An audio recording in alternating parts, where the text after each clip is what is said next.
এই ভিডিওতে দেখবেন ভালো মানুষরূপী শয়তান আবেদ আলীকে এবং আরও জানবেন বাংলাদেশের লক্ষ লক্ষ মেধাবী শিক্ষার্থীরা গ্র্যাজুয়েশন সম্পন্ন করে সরকারি চাকরির জন্য বারবার পরীক্ষা দিয়েও কেন চাকরি হয় না। আরও জানবেন সে কত টাকার মালিক, সে কিভাবে এত টাকার মালিক হলো, তার গ্রামের লোকজন আবেদ আলী সম্পর্কে যা বললেন। বিসিএস সহ আরও অনেক সরকারি পরীক্ষার প্রশ্ন ফাঁসের কারণে বেশ কয়েকজন সাবেক ও বর্তমান কর্মকর্তাকে গ্রেপ্তার করেছে সিআইডি। এদের মধ্যে সবচেয়ে বেশি আলোচনায় পিএসসি চেয়ারম্যানের সাবেক গাড়ি চালক, তার নাম আবেদ আলী। সামাজিক যোগাযোগ মাধ্যমে ভাইরাল তার বিলাসী জীবনযাপন। ড্রাইভার আবেদ আলীর বিলাসী জীবনযাপনের খোঁজ নিতেই যেন কেঁচো খুঁড়তে সাপ বেরিয়ে এলো। আবেদ আলী পেশায় একজন ড্রাইভার, তবে তার আছে শত কোটি কোটি টাকা। তবে ছোটকালে দুমুঠো খাবারের জন্য কুলিগিরি করেছেন, রিক্সা চালিয়েছেন। এখন তার শত কোটি কোটি টাকা। ড্রাইভার আবেদ আলীর ঢাকায় 6তলা একটি বাড়ি আছে এবং 3টি ফ্ল্যাট আছে। এছাড়াও গ্রামে তার আলিশান বাড়ি রয়েছে এবং গ্রামে ফসলের জমি কিনেছেন শত কোটি টাকার।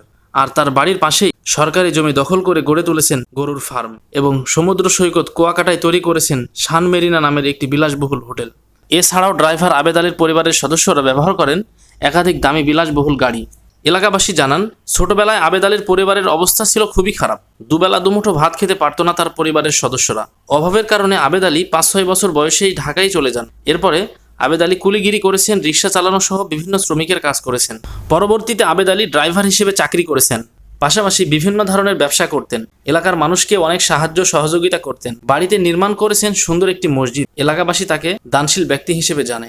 ড্রাইভার আবেদ আলী এখন ট্রোলের শিকার হয়েছেন। এর কারণ কি জানেন? আবেদ আলী ইসলামিক পোশাক, পাঞ্জাবি পরে, মুখে দাড়ি, মাথায় টুপি দিয়ে বিগত দিনগুলি পার করেছেন। আবার দেখা যায় কখনো কখনো তিনি গাড়ির স্টিয়ারিং এর ওপর সিজদা দিচ্ছেন, আবার কখনো খালি মাঠে আদায় করছেন নামাজ।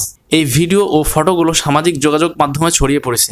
সে আসলে ভালো মানুষরূপী শয়তান, আর এ কারণে মানুষ তাকে নিয়ে ট্রোল করছে। ড্রাইভার আবেদ আলী বিসিএস সহ আরও অনেক সরকারি চাকরি পরীক্ষার প্রশ্নপত্র ফাঁস করে মেধাবী শিক্ষার্থীদের জীবনটা নষ্ট করে দিয়েছেন। আর গর্ধব শিক্ষার্থীদের কাছে প্রশ্নপত্র বিক্রি করেছেন লক্ষ কোটি টাকায় এবং ড্রাইভার হয়েও তিনি হয়েছেন শত শত কোটি টাকার মালিক। গড়ে তুলেছেন বিলাসবহুল বাড়িসহ আরও অনেক কিছু। আর এইদিকে লক্ষ লক্ষ শিক্ষার্থী গ্র্যাজুয়েশন সম্পন্ন করে বেকার বসে আছেন। কেউ বা খেতে খামারে কাজ করছেন, অথবা কেউ বারবার সরকারি চাকরির পরীক্ষা দিয়েই যাচ্ছেন। ফলাফল হচ্ছে শূন্য। আর এইভাবে বেকার থাকার কারণে সমাজের মধ্যে মাদক সেবন বৃদ্ধি পাচ্ছে। সবশেষে এটাই বলবো, মহান আল্লাহ তাআলা যেন বাংলাদেশের সমস্ত মেধাবী শিক্ষার্থীদের চাকরির ব্যবস্থা করে দেন এবং আবেদ আলীর মতো আরও যারা আছে এই সমস্ত লোকদের থেকে আল্লাহ তাআলা আমাদের দেশকে হেফাজত করেন। আমিন।